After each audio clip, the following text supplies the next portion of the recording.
There's a great quote by Tony Robbins, and he says, "Success without fulfillment is the ultimate failure. Success is getting what you want. Fulfillment is doing what you're made for." It's a really interesting concept because success is getting what you want, but getting what you want gets old. And so that's more of like a destination, not a journey. And I really like that quote because I feel like if you can incorporate fulfillment, things that fulfill you in your life, the journey will be far more enjoyable. What are your thoughts? Yeah, well, it all comes down to the journey. And you've probably heard that thousands of times. I mean, it's quite a cliche saying, but enjoying the journey, enjoying the process, that's where most of the joy comes from. It's not necessarily what comes at the end of the journey, at the end of the road. It's really about the things that you learn along the way and the experiences you have. So I think if you can find almost fulfillment within that, and of course focus on all the success, focus on the end goal, but being present in the small parts of enjoyment that you can make, and the small parts of, I guess, the process that you can enjoy along the way, I think is so important for sure. Yeah, it definitely is. I think there's the fulfillment piece that a lot of people can never find in their life, and they might be chasing success and chasing, and then they eventually achieve this and they have this little bit of a crisis in their life where they go, what next? And what next? And then it's like that. The goal just keeps being the same distance away, and you keep chasing. And yeah, I think having that fulfillment in your life is extremely important. But then also I think having those things to strive towards and those goals and the successes that you want to have in your life, they're important to keep you going.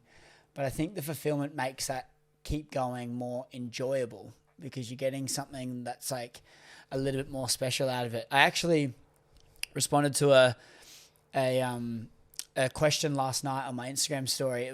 They were asking for tips on overthinkers, and I used this quote, which was from a book. I can't remember what the book was called, but it's saying there's a boy and a horse and they're in the woods, and the boy says to the horse, "I can't see a way out." And the horse goes, "Okay, but can you see your next step?" And the boy goes, "Yes." And the horse goes, "Well, just take that." And I think that's really interesting. It ties in really well to when you're looking at those big goals and you can feel quite lost and daunted by those things. Whereas if you can just focus on getting to the next step, that means you're getting one step closer to that goal. So if you don't get so caught up and overwhelmed with the future and just focus on the next 90 days, say, you can play matches, win matches, and keep moving forward without that mind filled with all of what it could be and all the stresses that comes with overthinking. It's a really interesting quote. I think that lack of fulfillment really just comes from not enjoying the journey, or not finding the enjoyment in the journey. Because enjoyment, you can make enjoyment out of even the hard times. Because if you have like a framework that, okay, this is really tough what I'm going through now, but I'm progressing so much as a person. I'm getting so much better as a result of this hard time. I'm callousing my mind. I'm building invaluable skills. If you can realize that those hard times are what's really building you up, you'll learn to find the fulfillment even in the things that feel tough in the moment. And if you can find that joy, you can find it in the losses, you can find it in the wins.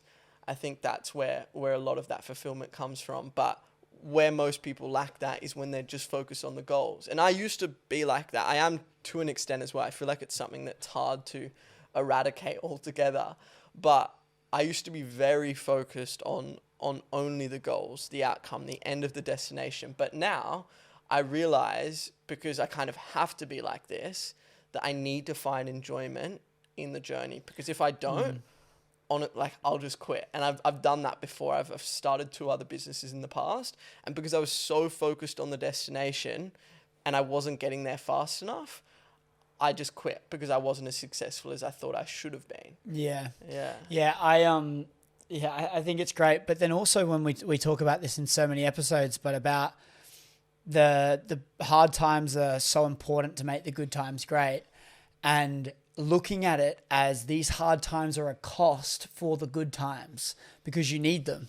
And so if you can associate the challenging times in your life as a cost to make the good things great, you can process those hard times further easier, because you can look at them and go, okay, I need to go through this. It sucks, but I need to go through this, because then when I make it out the other side, which I will, it's going to be way more fulfilling. It's going to be way more amazing. I'm going to be in a way better state than I would be if I didn't have these downs. And noticing the polarities of good and bad and realizing that you need to have one to have the other in both aspects is really, really important for you to actually just be able to keep going through those hard times. Because I understand sometimes when I look at people and go, they are unfulfilled, they are unmotivated, they aren't doing things that are bettering their life. And you've got to have a little bit of sympathy for them, because you've got to go, well, that's their life. Their thoughts are their reality. That's what they are going through right now in their life. They don't think they're doing something wrong. And maybe if they do, they don't know what they're doing wrong and they don't know how to fix it. So they're in the spot they're in because of what they've been exposed to. And so if you were to look at that and go, how can I, if someone came to me, how can I get them to be improved? I guess it's talking about all the little things in your life that when doing all of them will compound you into a way better person. The environment that you're in, the people that you surround yourself by, the areas that you actually live in. Is it an affluent area? Is it inspiring when you walk the streets? Like, are you in a place that's got lots of sun so you can get plenty of vitamin D in your life, increase that mood? Like, all these little things go into place. Are you listening and consuming the right content? Are you staying off your phone in the mornings? Like, all these little things that you can change instantly. Maybe not the moving of locations, but you can change all of these little things instantly. And by combining all of those things will create an amazing person. And then that's how you'll be able to move on from the lost phase of your life, because you'll feel more confident in yourself. You'll feel more inspired about yourself and your direction in life. Yeah. And while we're on the topic of mindset, because mindset's so important, there's this saying that I have for myself that I say every single night before I go to bed. I read it on the phone of my notes, or on the notes on my phone. And it's, what you're going through right now. Like, for instance, I'm building my business, and it says, what you're going through right now in your business is shitty. This is what business feels like. You're meant to feel like this. And this is the reason that most people quit, but you won't. And it's something along those lines. I read it every single night. And I think it's such a good perspective to have, because a majority of the time when you're running a business, or when you're trying to pursue something great, or you're just trying to do something challenging, you're not going to feel very great about it. And that can bring a lot of questions up inside of you. And you can think, am I even doing the right thing? And I think that's so powerful for everyone to have a framework of like, okay, I had this original plan. When I made the plan, I thought it was a really good plan. But just once you actually start that plan, you realize, okay, this is fucking hard. Like, this is difficult. But that doesn't mean that the original plan wasn't good. You should still stick with that plan. And just because it's difficult, it doesn't mean that it's not the right plan still. So I think having little perspective shifts like that, having these little mindset tricks that you can create and consistently say to yourself, I think is so powerful when you are going through those tough times. I'm going to challenge that a little bit, because I think that mindset can be a blessing and a curse. And the curse is that you get a little bit emotionally attached to the business model itself, or the business that you've run and started. And so what can happen is, if you are banging your head at the wall and you just keep telling yourself, oh, this is the journey, it's tough, and yeah, it's a lot harder, and the idea seemed a lot better before I started it, and then I got into it and realized it was going to be a lot more challenging than it is. And you have all these thoughts around, oh, it's just going to take time. If you're spending all that time doing the same thing that isn't working, I'm sorry, but maybe the thought you had and the idea you had isn't actually a good idea. And as Adam Hudson says, one of my biggest mentors, he says, your ability to fail fast in business is a massive skill set. It's one of the biggest ways to judge on how good of an entrepreneur you are, how quickly you can identify a business and model and opportunity, and how quickly you can fail, how quickly you can get out of something.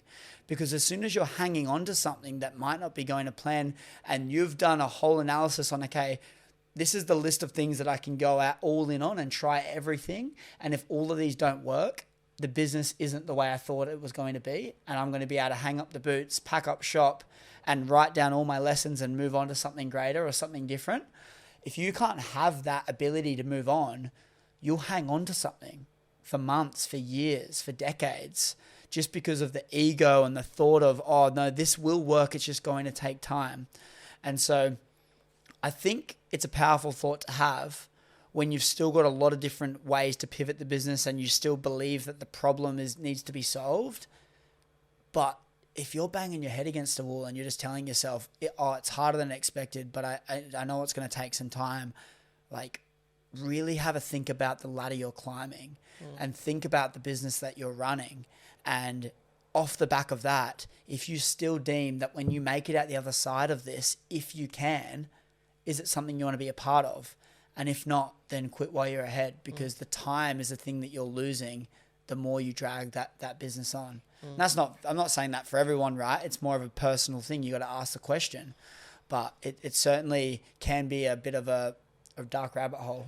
I understand that logic, but on the other hand as well, you've got to realize most business models do work. So most businesses that people are going after, that they're trying to build up, someone has done a similar thing to them in the past and they've gotten their business to a pretty decent point. Of course, if you're doing a completely innovative business, like it's never been done before, and you don't feel like there's a good use case for it or a good problem that or an important problem that you're solving, then of course you might be climbing up the wrong ladder. But majority of people that are trying to start a business these days, they're in a business, or they're pursuing a business model that has already been done. But a lot of people think that because it's hard right now, they're going to quit. And I think a majority of the time, you may be right, maybe like 1 out of 10 times, that you shouldn't get stuck in that rabbit hole.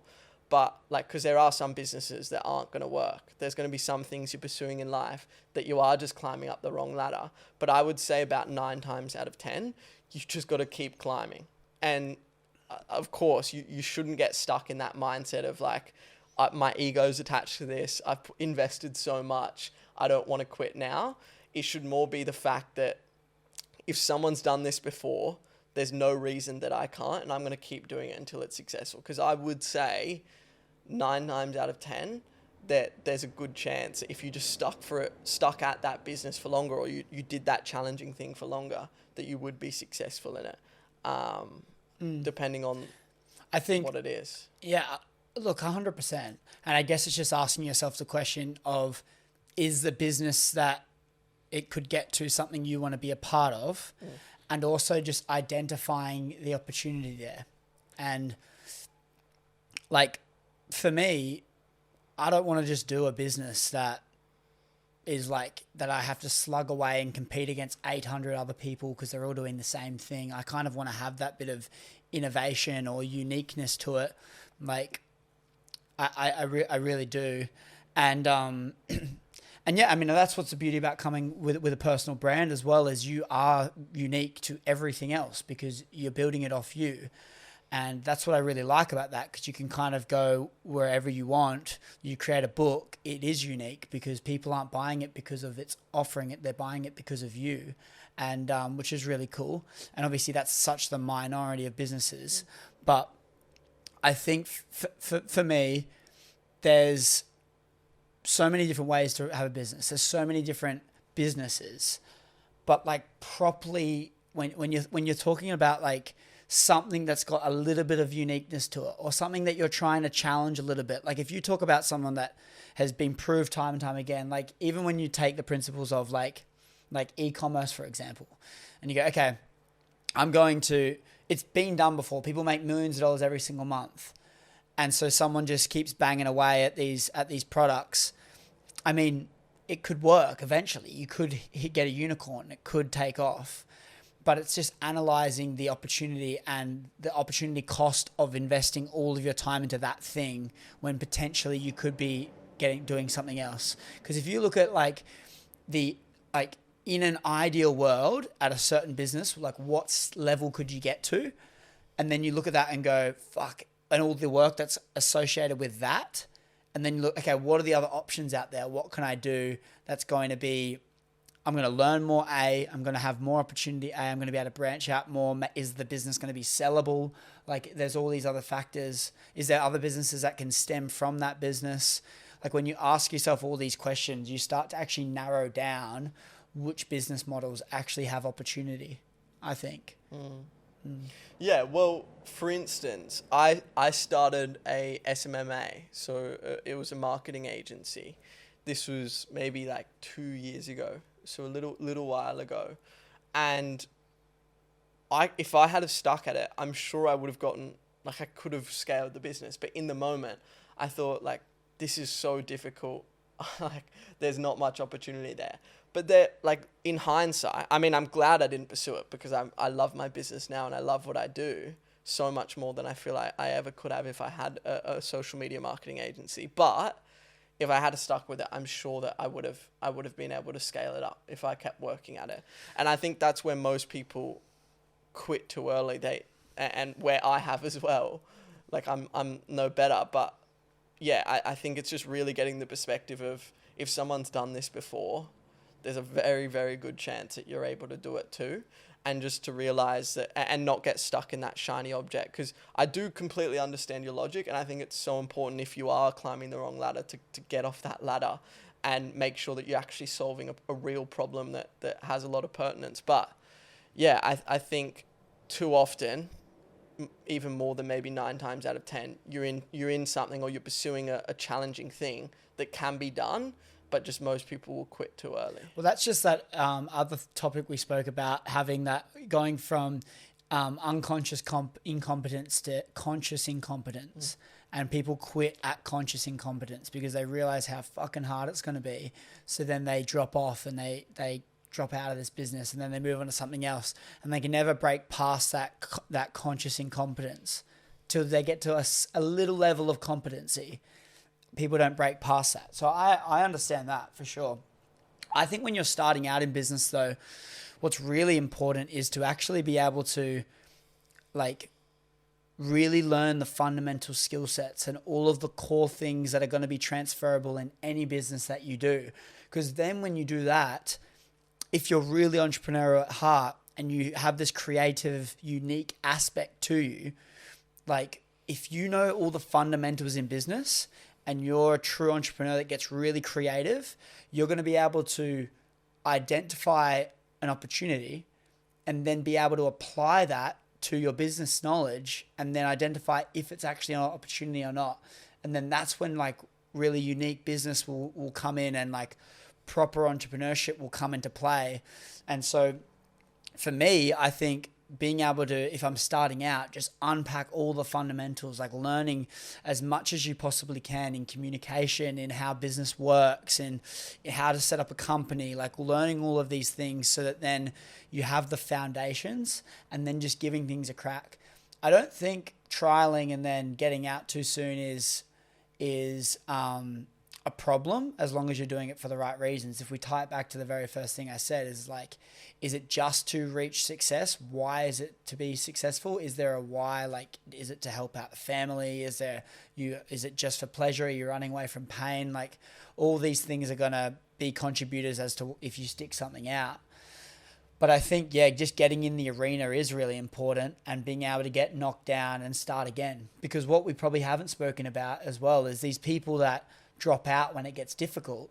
Do they get back into business and try something new again? Maybe not. They might try 1 or 2 things and then they're out. Business isn't for me, is what they say. And if that's the case, then yeah, okay, it's not for you. But it's only not for you because you have this limiting belief in yourself that business is too hard and you don't want to put yourself through that pain again. It's a lot easier just to get a simple job. And then you start tricking your mind that the simple job is what you actually want to do, which is fucking bullshit. And then what happens is you get a few months into this job and you start re-questioning it. And instead of hopping around businesses, you hop around jobs, and then you get properly lost. That's probably a cycle of most people. And it's really never the same once you do try and start your own business, once you like say it fails or you just end up not going, like pursuing it, if you then go and work a 9 to 5 after that, you never perceive it the same as before you started the business. Like, it's so much harder to get back in the rhythm of it. At least it was for me, because once I stopped my old business, my SMMA, I tried to work, or I did work back in sales for a few months. And I just really couldn't get back in the rhythm. Like, I just wasn't enjoying it at all. I could still sell, obviously, but I just, I couldn't do it. I was just in a state where I was like, this is just like, depressing. I call it the almost. entrepreneurial journey. And I've spoken about this a bit before, but I recommend every entrepreneur to get a job, go back and get a job after a business, because what it does is it teaches you what you don't want. And so if you don't have anything to compare it to, when the tough times get tough, which are inevitable in business, all you crave is that little bit of security. And so what do? You leave the business and you go get a job. And that job's great. You're learning a bunch. You get through these few months and you're like, it's good. You got some money coming in. You finally actually got a little bit of savings for once. And then what happens is your learning plateaus and the job gets boring. The tasks get mundane. And all you're thinking about is how can you earn money outside of this job so you can leave the job. So then you go back into business. And then when you go through this tough time again in business, you think to yourself, okay, this is challenging, but what's the alternative? What's the alternative right now? Going back and getting a job? That shit sucked. I can't do that. I'm going to stick this out. And if you don't have that to compare it to, which most people don't, then you're not going to be able to push through those really hard times, because the job looks very sexy when you don't know how rent's being paid on Monday. It looks very sexy. It's something that you just crave. Being able to just, have that little bit of buffer in your life financially when you're starting out business can be quite tough, especially if you're starting something that requires a lot of capital too, or just requires a lot of investment early days in terms of time and lack of money. So you're not having as much money coming in. That's challenging. You may be burning through a savings account, or a credit card. That stuff's stressful.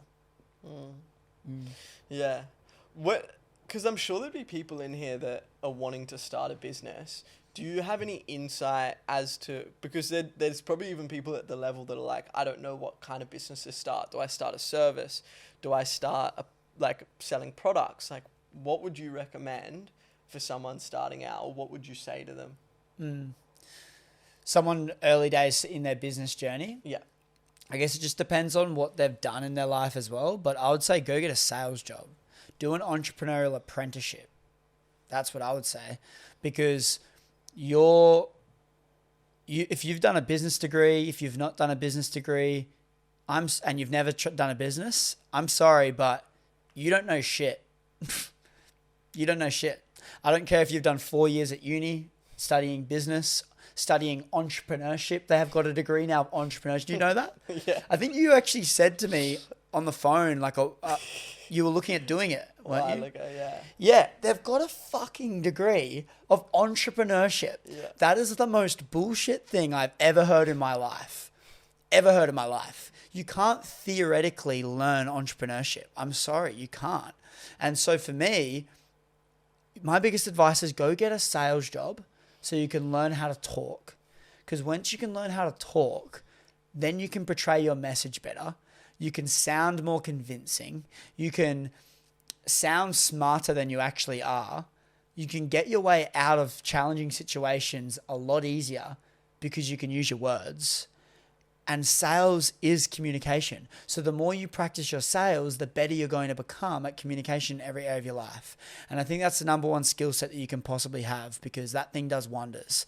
So first thing is do your entrepreneurial apprenticeship. Work with a company that you're going to be able to learn at a really fast rate, preferably in sales or marketing. Mainly sales, I would say. And go and do that. 6 months at least. Just keep doing it.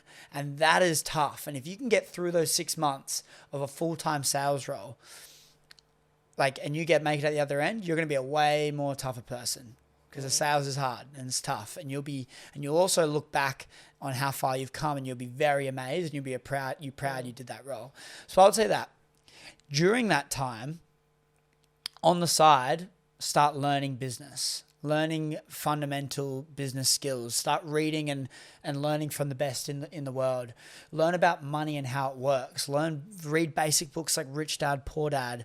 That's the first book I ever read, and it'd be a massive book I'd understand, because it reframes your mind around how you look at money, and realizing that an hourly rate's not everything, and it's more of a value exchange. So I'd say read books like that, and learn from people that have what you want in your life. Again, it ties back down to a uni professor does not have what you want in your life. So why are you learning off them? And so it's asking yourself those specific questions too. And I'm not taking a dig at uni the whole time. I'm also taking a dig if you're trying to create a business and you're going to uni. I don't think that's a good fit. So I'd say sales, and then learning fundamental skills, probably getting a good baseline understanding of all the main business models. So I understand software, understand e-commerce, understand agency, and potentially understand social media and probably like AI nowadays as well. I'd probably say understand that. And if you have a good baseline in all of those, you have a little bit of an understanding in all of those areas, tie that on top of being able to communicate, any idea you'll be able to identify, and you'll be able to get in front of the right people to then pitch that idea to. Sales was one of the most valuable things I've ever done as far as the skill set goes for building my business. When I first started, I didn't really know anything about coaching. Of course, I knew how to sell, and that does definitely transfer over because I was helping coaches sell, but I didn't know much else apart from that. I didn't know what the coaching world really even looked like, but I knew I could sell, so I could teach people how to sell. But me being able to sell myself, not myself, but being able to actually sell, it helped me convince so many people that I was adequate at helping them. And of course, I still was able to help them, but as far as it goes, like, if I didn't have that sales ability, if I couldn't communicate, I wouldn't have been able. It would have taken me. I would have gotten a client, but it would have taken me so much longer to get my first client. Oh, and that's 100%. Yeah. Yeah, I think it's literally, it's simply put, like, you can fake your way into things when you can communicate, and it's not in a malicious way. It's not in like a negative way. It's a way where people are drawn to you, and people go, like, people feel like you know your shit, and they want that because they want to know their shit. And so when we tie back down to learning from people that have what you want, if someone can communicate really well, you probably want that. So you want to work with them. People buy confidence, don't they? People buy confidence for sure. But it's also they buy confidence in you, but they buy confidence in what you're offering. And so if they can feel confident that what you are going to offer them is going to get them where they want to be, got nothing else to talk about. They're in. Because if they can really feel like you're going to be that person for them, and then there's no other money objection or time objection, like, why would they not progress? Why would they not, if they believe that you're going to be the person and they have full conviction that you're the one to help take them through this time that they're going through, this phase, this problem that they have, then why would they say no? And so being able to portray and deliver your message better than everyone else will give you that advantage, I think. What do you think? Yep. Definitely. I completely agree. If you can build your message and communicate in a way that you know what you're doing, even if you may not, I think it's one of the only ways that you can come across. Of course, it's important to be authentic and tell the truth. But if you can just even show that you're confident in yourself, that you will help someone, that you will get them the results that you say you will, that's when you get people. And then go and deliver, right? Yeah. Like, you've got to go deliver. That's the key thing. Yeah. Because one of my big mentors says they're not a client until they've paid you twice, which I love that concept, because anyone can pay you once, but the only reason they're going to pay you a second time is if you delivered on what you said, potentially even exceeded what you said. So like fucking deliver that service, man, and or product, and make sure that it's outstanding. Make sure that it is better than what they were expecting. Because then if it is, and you come to, and they've got to one step of this journey, and you've got an opportunity to get them from step 1 to step 3, and you've given them this whole thing and provided so much value from 0 to 1, they're not going to say no because they believe in you, that you're the person for them. Products, like if you're selling a physical product, make it world class. Like have things in there. Make sure that all the fine details. One of my good friends, Eric, is a master at this. He literally sells products online for a living and makes millions of dollars doing it. And he makes sure the finer things, the insert cards in the boxes, the design of it, the aesthetic of the branding, the listings on the ads, like everything's so world class. So the experience of them actually getting these things and receiving it to their house is next to none. So then when he launches something else in the same niche or in a different niche and the buyer's interested in that too, they go, oh, right, Eric's brand was really good. I'm going to buy that. And so you're selling yourself or you're selling your brand or whatever. It's so important for sure. One of the biggest lessons I ever had when it comes to client retention, and client retention is just keeping your clients for longer, essentially, was to just over deliver. And every time I bring a new client on, I'm so diligent with either staying in contact with them or delivering on the things that I say I'm going to deliver on. So say, for instance, if I say right after this call, I'm going to send you through some material, I'm going to send you through some homework, I make sure for a fact that I do that, because the more things that you can, I guess, actually follow through on. Yeah, follow through on, that you can actually say like, you have something that you're going to do for them, the more things that you can tick off that you've actually done for them, it helps so much when it comes to retention and making sure that they're having a good experience. Yeah, I think Hormozy talks about that a lot as well, doesn't he? He talks about being able to do a lot of things for them so that they feel like you're giving them a lot, but then also you're following through on your word. So they're building up that trust, I think. Because even on a smaller scale, you say you're going to do something and then you don't do it. Next time you say you're going to do that thing, do they think, oh, he might do it? I don't know. We'll see. I'm not getting my hopes up. Yeah. And so being able to follow through on that is so important. Yeah. There's another thing as well. And this, you could even transfer it over to just like getting better at making friends and communicating with people, that it can relate even just not to business. But an example is, for instance, if you're working on something, I don't know, or even maybe if you're buying someone a gift, for example, or you're just doing something to provide value to others, to show people the progress of your work. So to show people how much effort you're actually putting in to deliver on whatever you want to give them.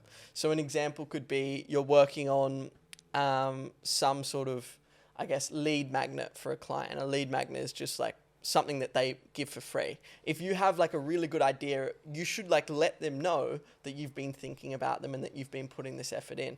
Another example could just be, I don't know, let's say you did the dishes or something like that, and your friend has been away for a week, or you fix something in the house that they wouldn't notice before they get back. You can just say, oh, like I fixed this thing, just thought I'd let you know.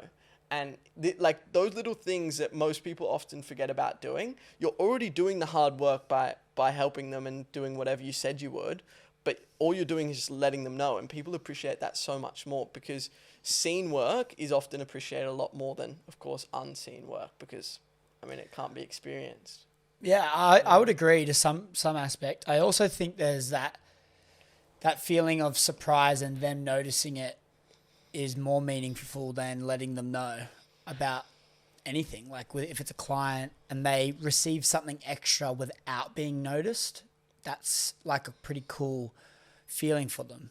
Or you walk back into your house and your roommate's cleaned the whole thing. He hasn't told you, but he's done the whole thing and you notice it straight away. If he comes and says it, then it's just like, okay, he's done it and he's made sure he's like letting me know that like there's a one-up thing. There's like you've got to do something else now because I've been doing this. Or if it's done, and then you notice it and go, oh shit, like he's cleaned up the whole thing. That's great. I mean, what do you think? What would you prefer? Because I know you just explained that, but I would prefer it to be a surprise as opposed to, just letting you know I've done this, which is kind of, I interpret that as, okay, he's done this and he's making sure he's letting me know of this because then I've got to do something now to pay that back, is the feeling I have. Yeah, well, it depends on definitely how you look at it. So it depends on the other person's perspective. But my view on it is if you've done extra effort or if you've been working on something, for instance, I can give you an example. I'm working on something like that I'm putting a lot of time and effort into for my business, and I'm going to give to my clients, or not even just my clients, but my prospects. And I'm showing all of the work that I'm doing leading up to it. And the reason why is because it builds the value proposition. So if you can show that I don't know, maybe you did a lot more and it's not a surface level response that someone can see, then I'll even say it like this. So if you do something and it ends up taking a lot longer than whatever the person that you've done it for can see, then they're going to value how much effort you put in a lot more than you just saying, or them just seeing that you've done this thing, because they don't know all of the hard work that you've put into that. Of course, some things they will, but some things they won't. So I think if you can show them that or tell them that, people are always going to appreciate it more. Like if you told me that, I don't know, you pursued something and it was a lot more difficult than you thought it was, I'd appreciate that a lot more because it shows that you've put in a lot more effort than you just doing that one thing that I thought was very easy for you to do. But I wouldn't have known unless you told me that it was hard. Do you know what I mean? Yeah.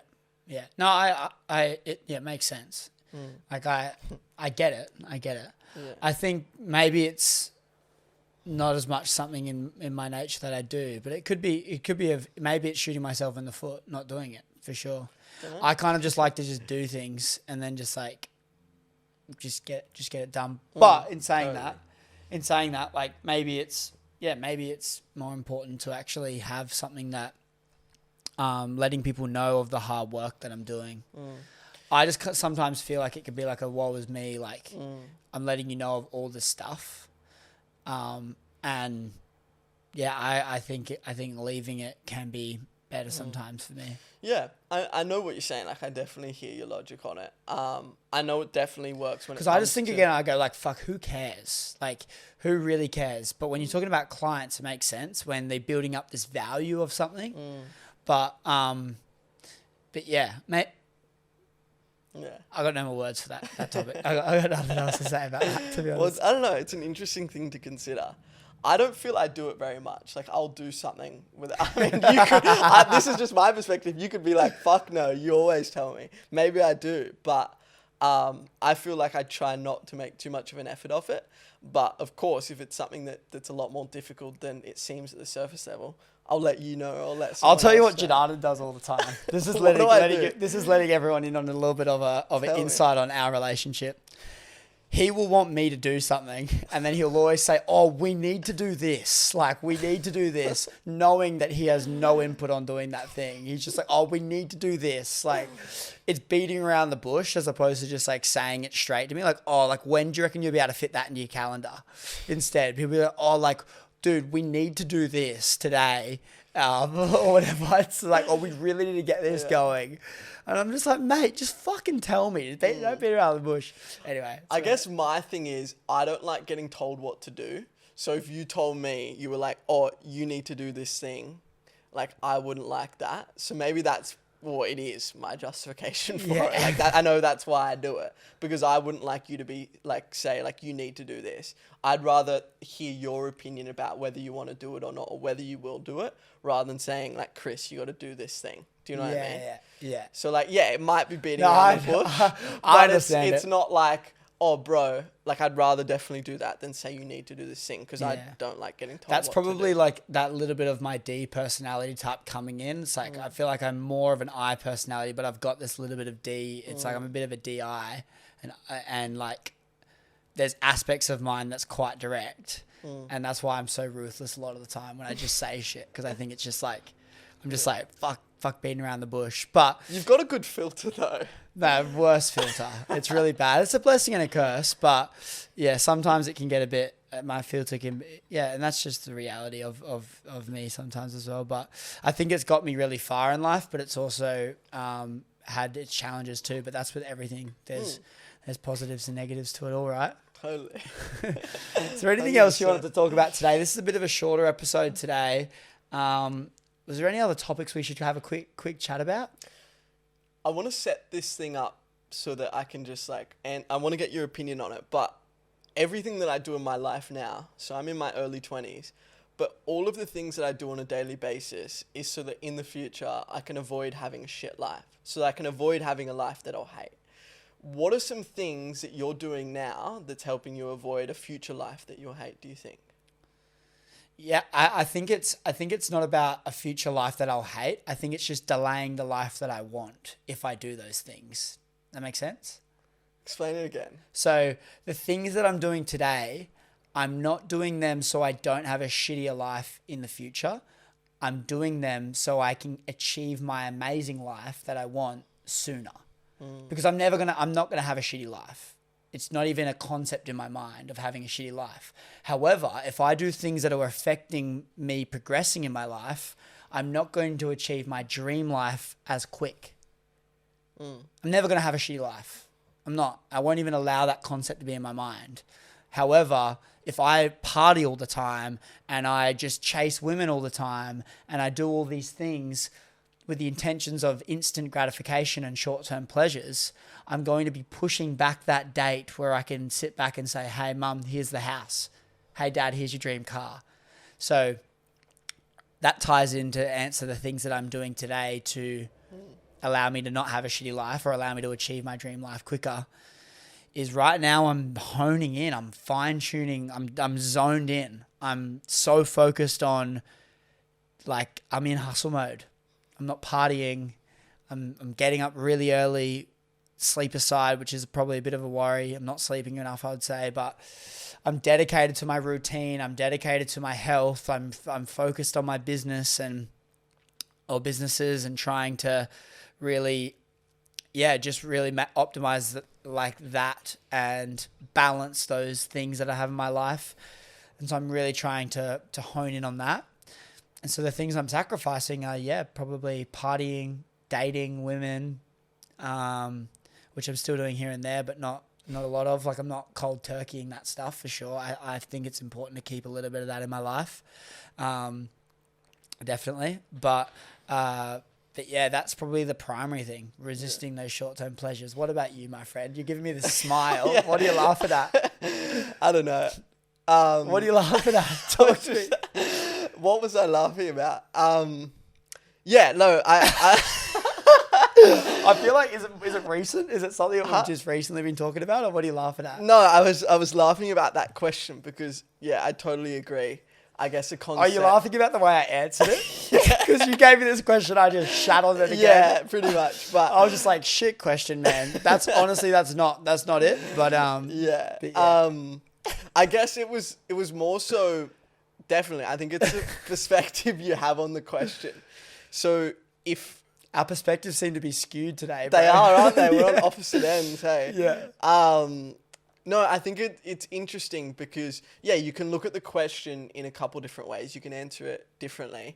And I think it's maybe just my perspective. My life has always been, I'm focusing on not having, I'm always wanting to live up to my potential because I'm afraid that, well, I'm not actually afraid, but I just know for a fact that I don't want to live a shit life. I don't want to have a bad life.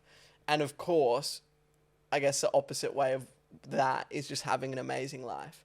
So, it was just interesting the way you answered it. I do agree, though, because, I'm just beyond the point of even conceptualizing a shitty life. Yeah. I can't even, I struggle to take anyone seriously, right? And I just do. It's like, if you don't have your health in line, what are you doing? And so for me, I'm so honed in and I'm so critical with the people I have in my life because I want to achieve greatness. And by doing so, I've cancelled out anyone that is going to live a miserable shit life. And so I can't even conceptualize having a shit life. My thing is I'm not doing those things so I can achieve my dream life sooner. My life's not shit right now. It's far from that. It's actually amazing, but it's not where I want it to be yet. And so, yeah, I agree. Maybe my answer to that question is more so selfish in the sense that I can't even conceptualize a shit life. But yeah, did you have what are your thoughts on that? I totally agree. Yeah, I'm on the same page. Yeah. Yeah. I think it was I was laughing because of the way you answered it, but I'm on the exact same page because yeah, I don't want to live a shit life, and the whole thing, like everything that I do on a daily basis is to get me to a place where I want to be. Yeah. I feel like I'm already there, but I there's think so having much more I could still do. We could elaborate on that shit life for a second though, and think about actually like what that looks like for each other. For me, a shit life is to be going backwards as well. And like, if I am doing the opposite of progressing, I feel like shit. I feel horrible. So I would label that as a shit life. If I'm not progressing in any area of my life, that's a shit life. And for me to be able to try a business, invest a lot of time and money into it, and then fail that business, I'm not looking like that as I'm doing the opposite of progressing, because I look at all the things I have progressed in my life by doing so.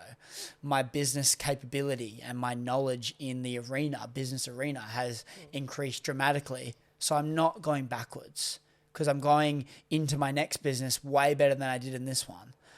But if I'm going backwards, meaning I'm getting older, not one step closer to my goals, not one step healthier, I'm getting unhealthier, less wealthier because I'm having kids and family but earning less money.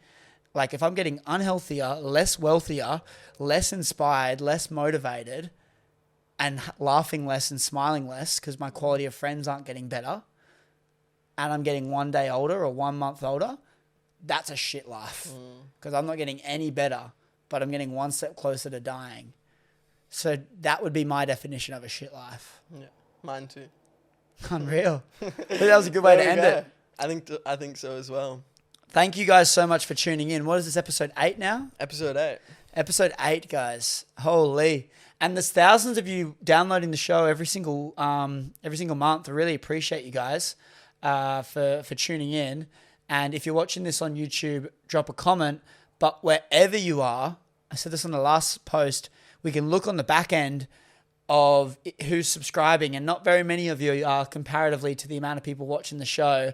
So do me a favor, if you enjoyed this episode of The Modern Blueprint, drop us a follow on whatever platform that you're watching us on, and we would really greatly appreciate that. It really goes a lot further than you guys know. So we really appreciate you all for tuning in. Yeah. Thanks, guys. See you later. See ya.